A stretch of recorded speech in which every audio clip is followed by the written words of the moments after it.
Welcome to Austin, man. Cause we Austin, Texas, marching, stepping, hands on our weapons, cause boys be flexing. Daily in the game like a pin 'em off the chain. These boys are hard to tame, can't do nothing love it, man. Cause we Austin, Texas, marching, stepping, hands on our weapons, cause boys be flexing. Daily in the game like a pin 'em off the chain. These boys are hard to tame, can't do nothing love it, man. Well, I be flousing while in Austin and them boys gon' hate. Some boys be popping truck, but I be popping tailgates. The trophy truck, sitting on book, I'm about to get loose. What's up, world? This is Albert Rideau, a.k.a. Mad Creole for the Austin Icons podcast. Today's guest is a really good friend of mine. She is an Austin hip-hop pioneer, one of the best hip-hop female MCs from Austin, period. She has done songs with ESG, Zero, and others. I want you to welcome to the show, MsDemeanor. Where are you from originally? Where was you born? And in what neighborhood did you come from, if you're from Austin? I am from Austin, born and raised, East Side. Grew up by Alamo Park, went to AISD schools. I went to Maplewood, Briker Woods, Keelan, McCallum. So I am an original Austinite. All right. That's where I'm from. A lot of people associate me with Houston and think I'm from there, but no, I'm directly from Austin. Okay. So, question for you. Are you from a musical family, or are you the only one that does music in your family? Well, I have an older brother. He wrote my first rap when I was like 11, and I just been going since then. He's since become, like a school principal, and I actually have him getting ready to be on my new project, but for the most part, it's me that's doing most of the music in the family. So that's my support. When did you? So he originally started in the beginning, just getting you started. I mean, did you want to rap, or did you want to sing, or did you get into this thing like that, or was it just he kind of said, "Oh, I think you have talent, and I'm gonna start helping you"? Well, since we were small, like maybe when I was 5, we were doing like musicals and like singing in like school plays and things like that, performing. We've always performed. We both do choreography, so we started out as dancers. Like I even choreographed with him alongside with for the Dallas Cowgirls. So we did a routine for them and taught them a routine to do at one of their games. So we started out really dancing. So a lot of people are like, "Oh yeah, they dance, she dance." And it's just from choreography, like Juneteenth parades. Yeah, we did even like shows with Destiny's Child before they just blew up. See, because I'll tell you, the first time I met you, y'all was coming to my studio. So I remember y'all being little and coming in there and rapping and singing and the whole 9 yards. I was like, man, look at all. y'all went hard. Hey, I wish I had that recording. It was just so cool. I don't know if he ever kept it, but man, that was awesome. So I saw you early in the game. You was for real way back then. So I know you were talented. Yeah, my mom, she used to have like a lot of the recordings. I know a lot of it said like A-Town on there. So that stuff ain't no telling where it is. That was so many years ago. Like time to embarrass people. So let's see, as an adult, or let's say as a teenager, were you still doing music? Yeah, I was like all through like high school. So that's when I kind of linked with Nook. I linked with Nook like my freshman year in high school.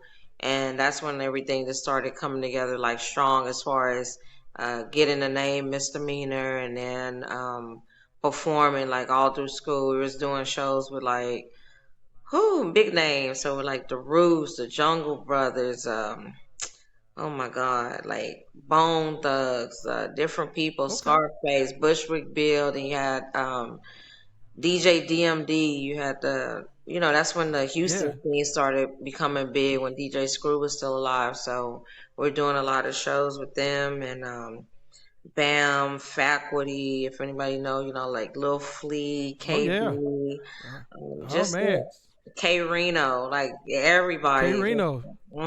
Yeah, shout out to all of them, man. Yeah, K Reno, I consider him, like I always call him my mentor, like K Reno is solid, and Point Blank. I mean, all of them I'm still like cool with, really good friends with. So really so fun. when was the first time you recorded? Like, what was the first what was the first song? Like, I mean, on a professional level that you recorded? Phew. I think when I was 11, I had my first song that I did in the studio. That's when I was calling myself Daddy's Little Girl. Had the little pigtails and Okay. packed like a teddy bear, and yeah, that's when I was, look sweet and wholesome. Yeah. Okay. That's Just funny. yeah, I started recording then, and after that, like I said, more of the mainstream things came about when I was more like in high school. And then that's Okay. when we were doing more recording, like with Nook and doing shows, and got on the road and was Hmm. doing stuff with like a lot of the Houston original like artists and stuff like that. But just So a recording lot of your in the real so studio, and yeah, just recording. Like you had like just the moving main around. studio like back in the day. I think I probably remember you as having like the only studio other than us getting like It on was. karaoke, or we used to record on a jam Yeah, box and record over the little tape. that's You right. stick the little what we put in there, tissue on the ends of the little tape, and Yeah, we yeah. record. Petition. You just push the two buttons down. We were doing that, and hey. I'm telling my age, but yeah, that's I you know what forgot I'm about talking that. about. And when we Yeah, want to yeah, record, I yeah. In order to remember put record some tape over it and do it again. and keep it going, keep it moving. Yeah. Yeah. So when you, so when you, so when you really started getting in the Houston, so basically, of course, the time frame we were starting to a lot of the Austin producers and artists. We were migrating to Houston. Houston was migrating to Austin. We were all working kind of together, hand in hand. Like I was with Sam Houston Boys and a lot of other Mhm. people that were doing music with those guys. And so with you, when you started moving in and doing the work with Houston, did you move out there or did you stay here and just keep migrating? I've always just really been in Austin. I think the longest I ever stayed in Houston was like 6 months, and that was like around Hurricane Katrina time. So I've always been in Okay. Austin. Like even when I got started with like Rec Shop and ESG, like they found me and discovered me. They had a show at Givens Rec Center, and they were all outside in the parking lot, like in a little circle, like freestyling. And one of my friends, she was with me, and she was like, "Hey, my little homegirl right here, like she'll eat all of y'all up." And I was all like scared. I was just like, you know, why would you say that? So they was like, oh, her, like rap, do something. So I just started rapping, and once I did, they were just like, okay, okay. We had this album coming up, The Dirty Third, like come down and get on the track. And I mean, that's when I ended up That's going down right. and doing a Thug Love with ESG, and I credit that for being like the song that really got me started. Like everybody, they still listen to that song to this day, and I mean it's like a generational song because even my son's generation, they know the song, and Hmm. yeah. So and that's the whole way. Like Zero manager ended up wanting me to get on his album because he was like, "That's the girl from Thug Love," and he pulled at my mom's house on Springdale in Austin, and it's like, hey, you want to get on Zero's album? And I had never even heard of who Zero was at the time. I honestly didn't even know. I was just like, oh yeah, Oh yeah, wow. like excited, playing. And but yeah, I went down there and That's crazy. recorded "Will I Go Crazy?" and yeah, just Man. blessings, like things just happen different ways, like just me meeting them and didn't expect to meet them. Like anytime like shows came up, a lot of the shows that I got on with people and met, different people, No Limit and Too Short and people like that. It was all because Nook was finding out about these shows and he was inviting me to come and be on the shows. That's why now like I just really like anything that he has going on, I always will support because he really got me into like more of the mainstream performing and meeting a lot of the people that I did. So in those things like where we Right. locked in, because of that. So That's cool. So then, so with Nook, I mean, I know he, I again, Nook came to the studio when he was a kid too. So it's like now mhm. I know Nook had transitioned into more doing promotions and promoting as well as still being an artist.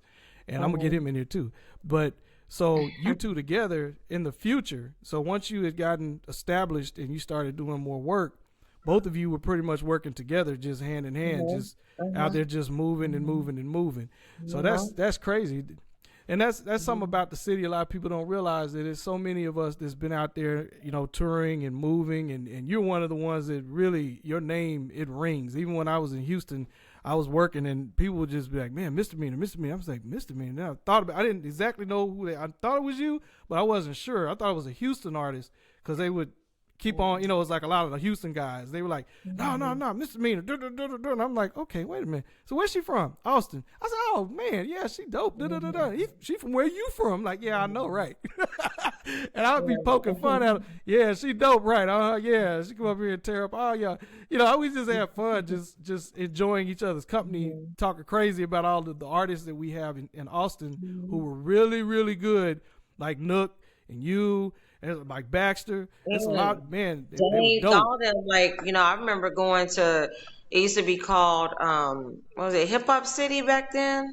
Yeah, I think it was Hip Hop City, and that's where I used to see like the Coolie Girls and Dank perform, and they were the females the first that I remember, and you know, it was just one of those like things where, for Austin, that was like a salt and pepper for Austin. You know, like right. Like, you know, you have like people that you look up to, and you know, you look on TV like BT. I was like, okay, there's salt and pepper. Then you had J5J. You know, just different people, and it's like they were the ones like right there in your face, to where I was more like, okay, that's like our salt and pepper here. So that's right. I think, you know, when they did like the honors, you know, I just think that a lot of the people, they didn't realize that those were like pioneers for the scene, and they didn't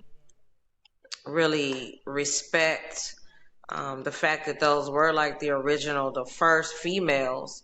So like I know that for a fact they were. So that's no argument. I'll never argue against that fact, because I didn't see anybody else back then. And no, they were the first. It is what it is. There was Girls of the World. There was another group, but as far as like them, they were the first that I know of that were actually on like touring and actually doing music at a high professional level. You know what I mean? Because Cass and them and Kurt, shout out to Kurt and all them, it was real. I mean, they had them girls really moving, and they were young. They were real little, you know, but they were badass when they were. It was awesome. Getting it off the mud. So you know, and respect. So now I'm going to get into later time. So now, as you got into, you know, probably about, let's say the 90s, the mid 90s, like closer to the end, going in that range, what were you doing back in that time frame, as far as the late 90s going to 2000? I say that. Okay, so late 90s, that's like when, you know, Screw was still alive. So I was going out to his mom's house in Smithville. That's when he was making like those great tapes, and I was getting to hang around, and that's when I was more around ESG them at the time. And then between then and doing the stuff with Roe, like that maybe 3 or 4 years, it was doing like a lot of underground type stuff, or just riding, listening, watch how they work, going to shows, just really sitting back in the cuts in those 2 songs at the time. I was just performing them. We were going different places, different cities, all around Texas, like Palestine and Tyler, and we were just Beaumont. We were everywhere, and I was just kind of getting my self out there at the time. I think more like my face was only being seen at the time if I was on stage. A lot of people didn't even really know what I looked like. It seemed like until recently, because I wasn't like on any of the any of the album covers or anything. So they didn't really know what I looked like. So I have to still always be like, yeah, I'm the one that was rapping on this, versus they should have already known, you know. So it was like, you know, the promo behind it wasn't really good back then, and I'm really kind of, I guess, I was more passive then to where I'm just like, okay, get on stage, rap. And I even was rapping with CKC for a while. This little Black them. So Yeah, little shout Black out to also Black. had me, man, at a lot of shows and performing. So I got to meet a lot of people and do stuff then. But the early 2000s and the late 90s is when I was doing a lot of my work. And then I want to say like maybe 2004 and like Hmm. after I took maybe like a 15-year break. So nobody heard from me Okay. anymore. Hmm. I just wasn't rapping anymore, or if I did things, it'll be like low key. It wasn't anything we were promoting. Went through like a lot of personal and life was lifing, and I just wasn't rapping, wasn't feeling it, and had to just, boost myself back up and get myself back into it. Um, Went through like a lot of debts in my family, and I think that's what became my driving force. So when I came back out again, and 2 years ago is when I just kind of just got myself out of that little fog I was in, and just decided that music Yeah. was gonna be my therapy. And I had so many people that were asking me like, when you gonna come out rapping again? When you gonna do something? And it kind of just pushed me to get back out there. And so I was like, hey, I'll do it for like a couple of more years, and then like go back and just not do it anymore after this. 'Cause, Go back. I know how you yeah, feel. it Trust me. I disappeared for 12 years, I think, 12, 13 years. I just shut it ain't. down. And when you shut it down like that, people are like, whoa, you can do that? Like, yeah, I can do that. Yeah, Because you can do it. God dictates what you're going to do and what you're not going to do. And if you're not feeling it, especially when you're in music like that, it kind of, you just don't want to be out there just doing anything. It just doesn't, I don't know. Yeah. It's just not a good look. Yeah, it's So, like if you're going through it not feeling creative, you're not gonna make like no. good product, I feel like. And if you're not gonna put out your best, you might as well just not put out anything. So That's right. So now currently, there was a project that you just did and you got it out there and you've been pushing it. What is the project? well, the project is going to be Red Dawn. Red Dawn has not come out yet. I have been sitting back making sure each song, everything is like good music. Like I try to put my best into this. Well, I am putting my best into it because it's probably like the last project. So I am just not rushing anything. I had like a date set to where, oh no, it's gonna be out by this day, but I'm not gonna just put out anything, especially if I feel like it's gonna be Right. like the last works. I'm not gonna just rush it, and I'm not gonna just put out anything. Um, I came out with a big old facts that was dropped as like a single, and Yeah. then I had super fan and little pooch. So in between, I'm like, okay, I'll get this song in my head, and I'm like, okay, well, I think people want to hear this, or somebody will hear it, and be like, man, you need to put that song out. What's wrong with you? So then that's how those songs came about. But I wasn't really ready to just put out like the project yet. So I'm actually getting ready to drop another song. Um, soon between probably between I want to say tomorrow and next week, but I'm not gonna give a specific date. But yeah, I have another Gotcha. song, and so all of them will be like on the project, and I'm just trying to hurry up and Are you you are know, you doing all this on your own? Are you signed to labels and stuff like that, or production companies? Are you just all on your own? And have you ever been signed to a label? That's a good question. I don't know. no. Right now I have a distribution deal with Empire, Okay. but at the same time, you can DistroKid and all that stuff, like Yeah.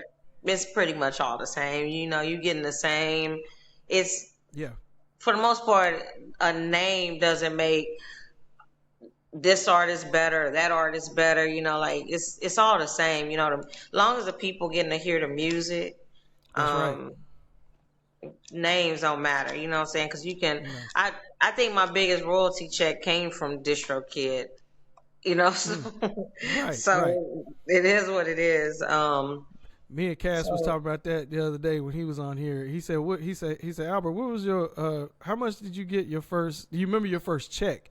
He asked me about my first publishing check, and I said I was looking at him kind of funny because I was like, I don't want to tell you how much that because it was like $20 or something. And he was like, he said mine was $20. He said, you know what? He said, man, I got it. It was $20, and it was from somewhere. He said, I don't even know where or who or who bought the album. I don't know none of that. And I thought about it. I said, man, I didn't either. It's not like, especially back in way back in the '90s, you didn't really know. You just didn't care. But you see these yeah, little checks come in, and you're like, oh, I got a check. Great. yeah, Nowadays it's different. You get a little older, you like, okay, I need to manage this I guess your business a little better, and you're looking for yeah, more of a money off of what you promote and write and all that kind of stuff. And with social media it's different. Is social media for you, is it different than it was back in the '90s when you could just tour and go make money on with CDs and sell them and all that? And especially Houston, man, them dudes, they hustle. They be selling stuff out the trunk, out the car. Hell, they would make yeah, it right there if they yeah. could and sell it.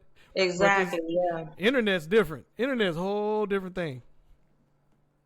Yeah, it's so different now.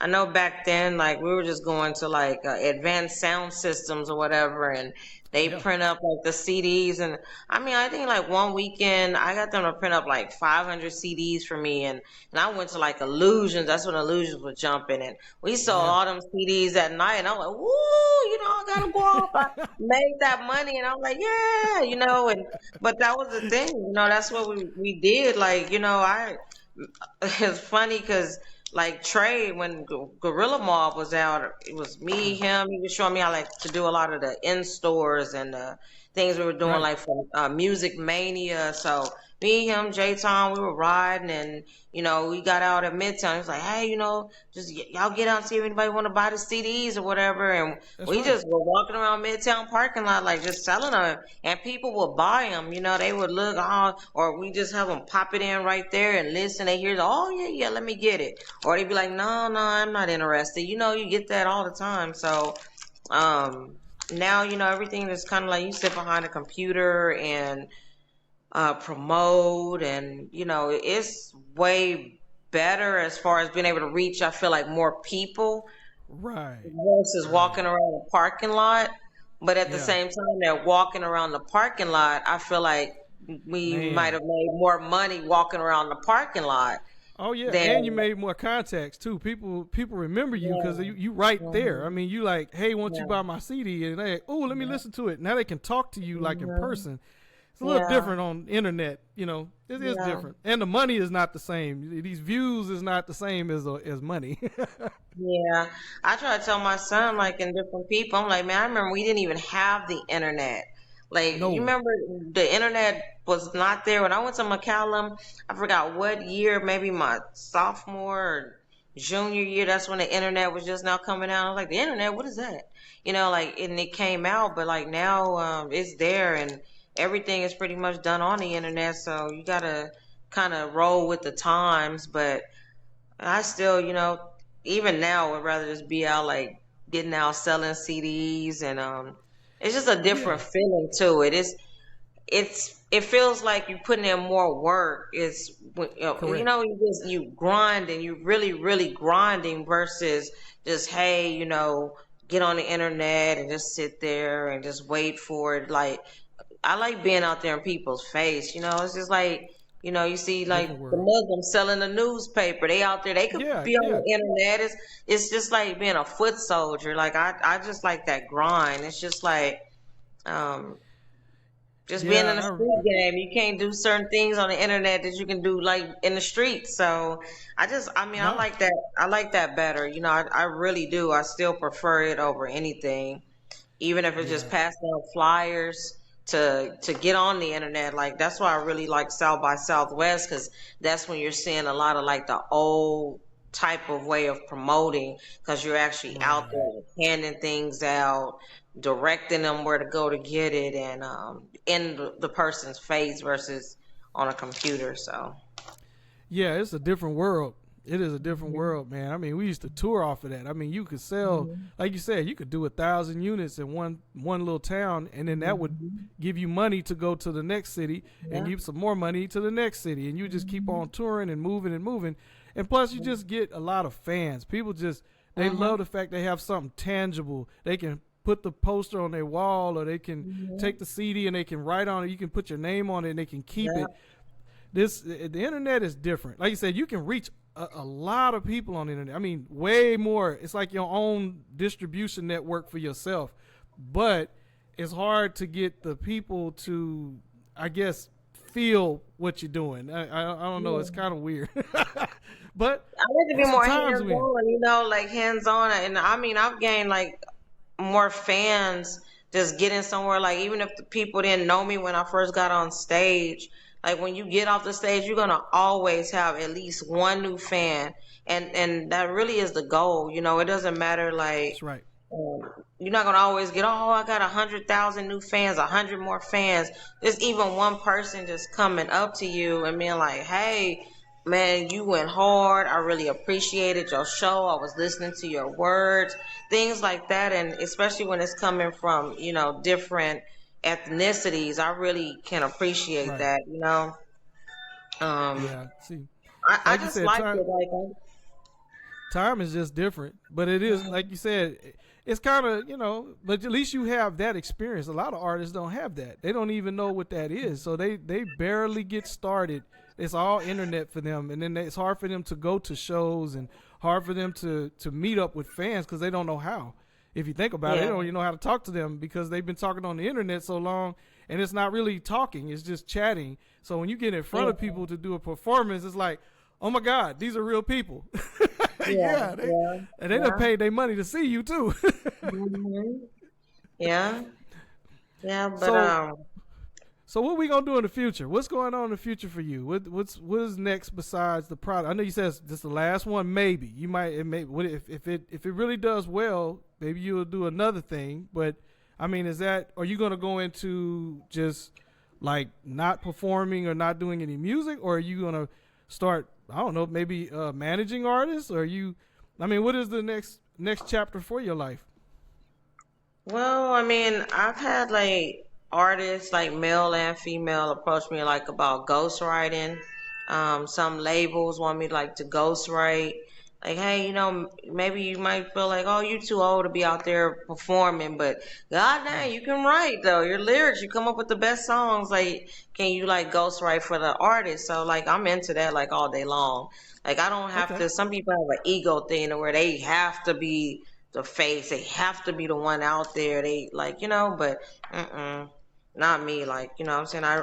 It's just like when I have a song in my head or I come up with a song, I'm just like, I'm not selfish. Like, if I know I can't get that song like out of me and I can't do it, somebody needs to do it. But if I can hear the music, I just really love music and appreciate music. So like, it's like some of the younger ones now, that I would ghostwrite for. Sometimes I don't know, like we have like kind of the politics going on right now. The generations and the younger ones don't. Some of them don't respect like the older artists, the more like seasoned artists, the more seasoned legend, pioneers, whatever you want to call, icons. They gonna figure it out. I think it's more like a humbling thing. Like we were just really humble, and I just think with just the way the world is now, everybody more like on that rah rah and disrespect and just no disregard for anything, and that's like, I guess, the only like pet peeve I have about it right now. But I mean, hey.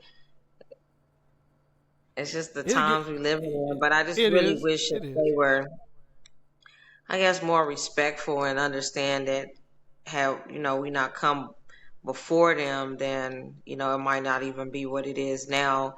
Just like we have to respect Harriet Tubman, Malcolm X, Martin Luther King, somebody had to get it started, and the fact that, a lot of us got it started, you have to like just be respectful of it. That's one of the things that I would just probably try to drill into them. But hey, one thing I want to say is because I think back then we didn't have as much technology as we do now.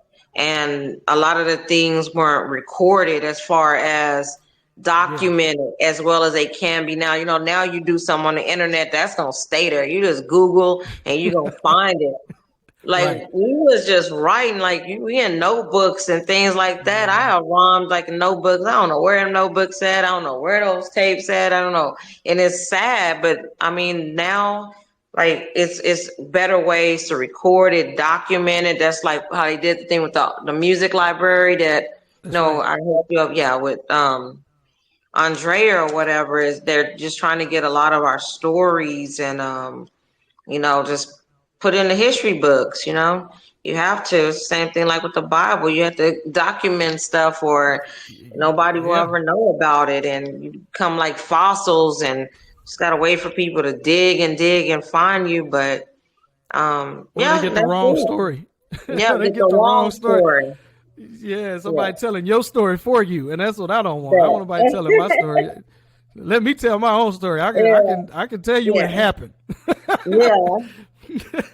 That happens to me a lot. Trust me. Yeah, so that's the goal now. Is I want everybody to speak for themselves so they can tell their story. I want people to realize, oh, yeah, MsDemeanor on it. Yeah, because like you said, your face along with your music is kind of separated. People know you from the music, but they may not know you from the face, or they'll see your face and not really know you from the music. So not at all. I want to I'm merging that together. I want them to know exactly who we're talking about and who we're dealing with, so they can go, oh, I know who we tell you. Yeah, I seen her on tour. I seen her performing. I seen her in Houston. It's funny you say that because Bun B had came to my mom's not too long ago, and when he came and James Brown, he used to play for UT, brought him, but we were getting ready to go record with Fatal. Matter of fact, Fatal's doing a project, and so when Bun B seen me, like, that's MsDemeanor. Oh, I thought you was a big girl. No, you like, I didn't know you look like that. He said the way your voice come across, I just woo. He's like, you come across like woo, like Big Bird. Shout out to Bun B. He said you just little. He's like, okay, it's all right. He said, when I heard your voice, I was like, she better come out here, boom, Resfusia or something. Wow! Shout out to the legendary Bun B. Oh my God, that's what I'm talking about. It was funny though. But a lot of people tell me that, like, the way you don't look like how you sound, and they tell it to me all the time. They just like, yeah. Your voice. That's what I'm telling you. When you first got on the mic, when I heard you the first time, I'm talking you was little, and you spoke. I said, whoa. In my head, I remember stopping the recording a couple of times. Let me stop and let's do this again. And then we did it again. I said, okay, there's something wrong with that child voice because she sounded like a grown ass woman, and you was spitting for. I was like, okay, yeah, this can't be. You know what? I remember one time I was down on 6th Street.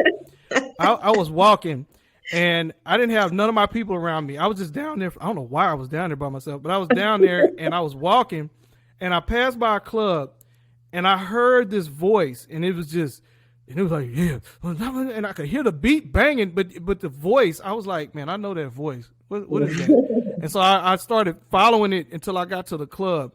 I walked in the club, and it was a lot of little people in there. I mean, it was packed. Walked in, I go to the front, and here you are by yourself, going off. I mean, you didn't have no dancers, you didn't have no DAT machine, really. Like, you couldn't see like nobody over there doing. You didn't have the MPC, no DJ.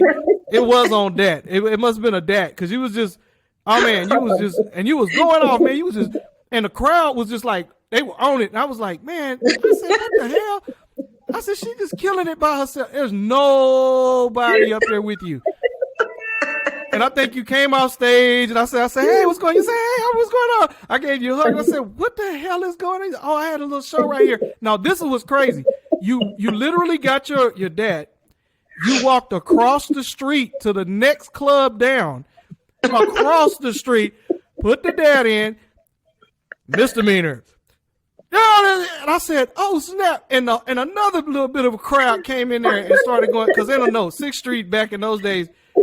People would they have the doors open and people would just go in. You know, it wasn't you didn't have to pay. They would just go in and watch the shows. So it would be a lot of people on the middle of 6th Street. And so when they heard the music and you rapping, they would just go into the club. So now you got one club you just left. Now you at the other club. Now you in there jamming. So now there's more people in there. I'm like, what the hell is going on with this shit? This is crazy. Is this real? You're doing what I want to do. Yeah, you did. And you didn't do one song. You did a whole set. I mean, by yourself, a whole set. You would stop, talk to the people.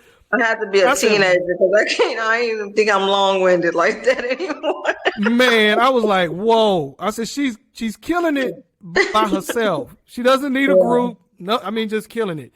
And I remember listening, I was in the crowd, so the people were like, "Oh my God!" Like, "Oh man, does she have a CD? Does she have?" I mean, they were just so entranced by you on stage because your stage show was another thing that I think that's something Nook. I hold him with an extinction for or distinction is that his show. I still say he is one of the best showmen as far as doing shows. I say him. I say Lil Blue, Michael Smith, them two, you. I've seen Dank. I mean that man, and then Smackola. I give Smackola. Man, you guys, your show is so. Man, I can't. It's the energy level is from. It just goes way up, and you could be by yourself, man. The crowd's just loving it. They just like eating it up. And like you said, man, I can't wait to see you back on stage doing what you do, and it's gonna be soon. I'm pretty sure. You just gotta drop that album, get that album out there so people can hear it. I'm there for South by for real, doing shows and things like that. I'm sure, but I'm not gonna be walking from building to building. Oh, you ain't gonna do that no more? I thought that was pretty unique. Yeah, you book yourself in two different places.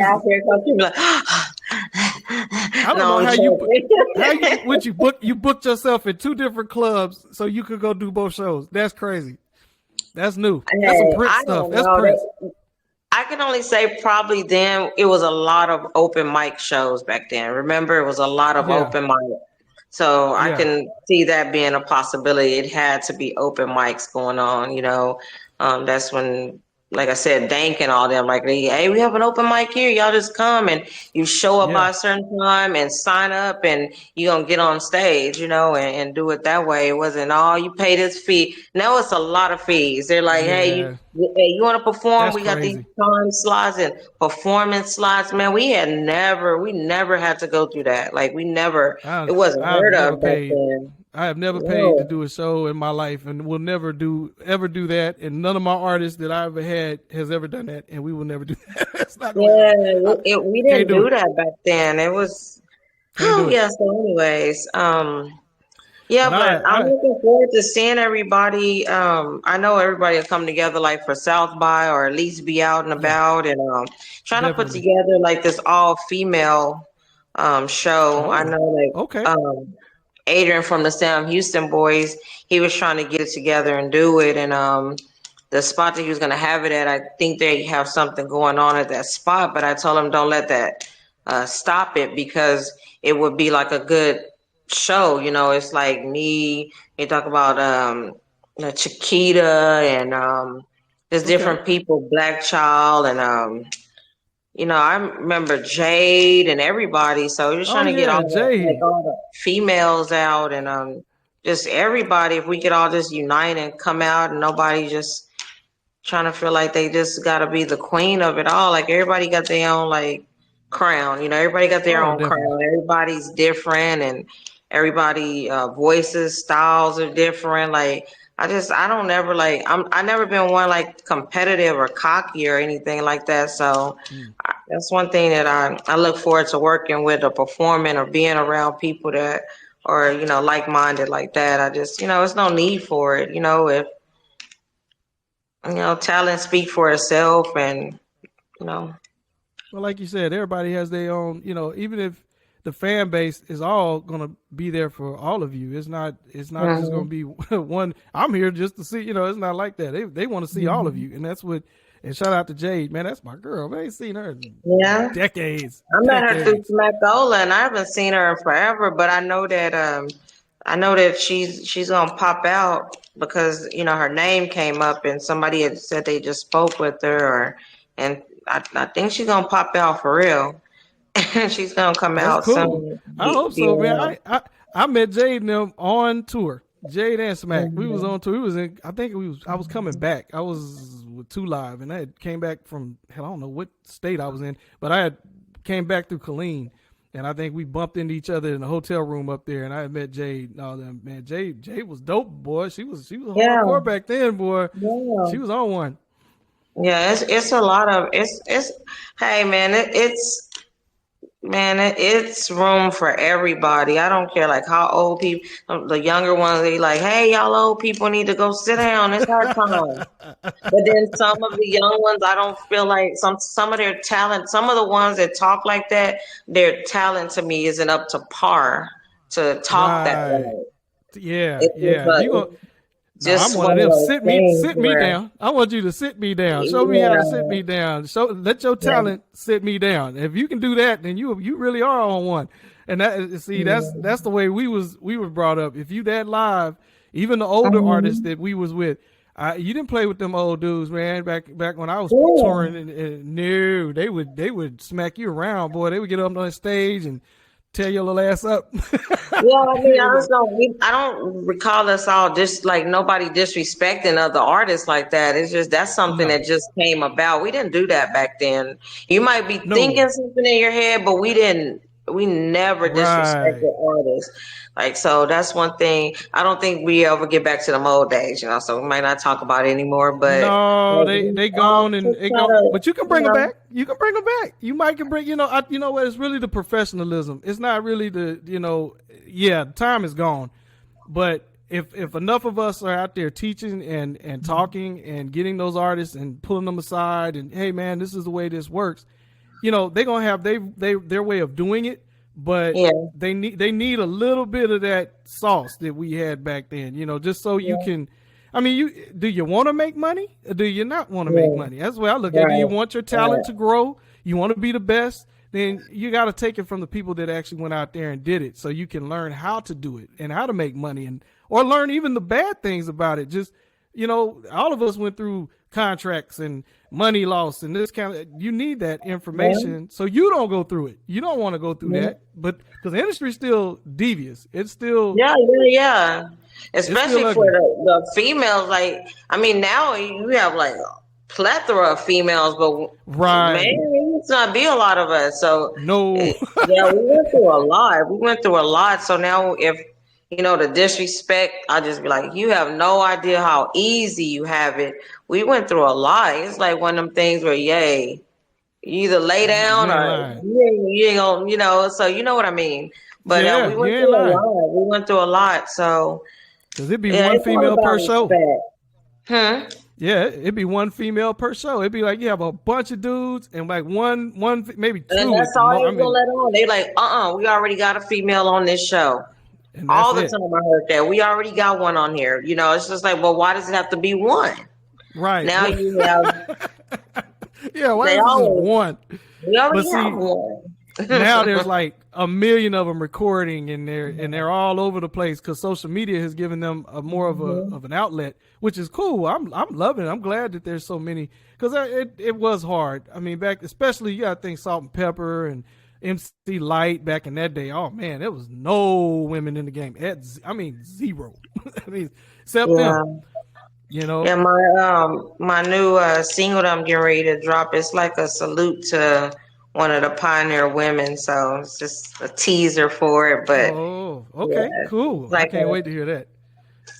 Yeah, that's always awesome. It's not a remake, but it's a remake. Gotcha.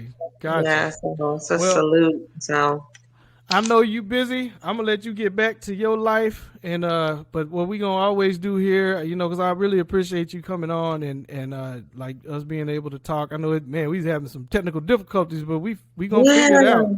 We gonna figure it out. Able to get myself together. I got my old Dallas on. I'm still trying to hold on. Hey, Dallas to my heart, man. I'm so I'm not. We can't give I'm up not, on I'm not going there. I was just, oh man. As soon as I see the jersey, I'm just like, oh man. them. We can't give up on them. No, we're not. I've been riding with them since I was a kid at Starbucks and Dorset. I'm all whether win or lose, I'm with you. I'm riding with you. But man, it's hard, man. Sometimes it's hard. It get real hard. You know, they make it hard for us. But thank you for coming through, and I'm gonna let you go. And so I'm always say peace to everybody. And like I said, this is MsDemeanor, man. Y'all gotta go check out all her projects that's coming out, and we definitely have links and everything to everything she's doing. So I'll see you guys later. Peace. These boys are hard to tank, can't do nothing love it, man. Cause we Austin, Texas, marching, stepping, hands on our weapons, cause boys be flexing. Deadly in the game, like a pin them off the chain. The boys are hard to tank, can't do nothing love it, man. Well, I be closing while they lousing, and them boys gon' hate. Some boys be popping truck, but I be popping tailgates. The trophy truck, shit, no book, I'm about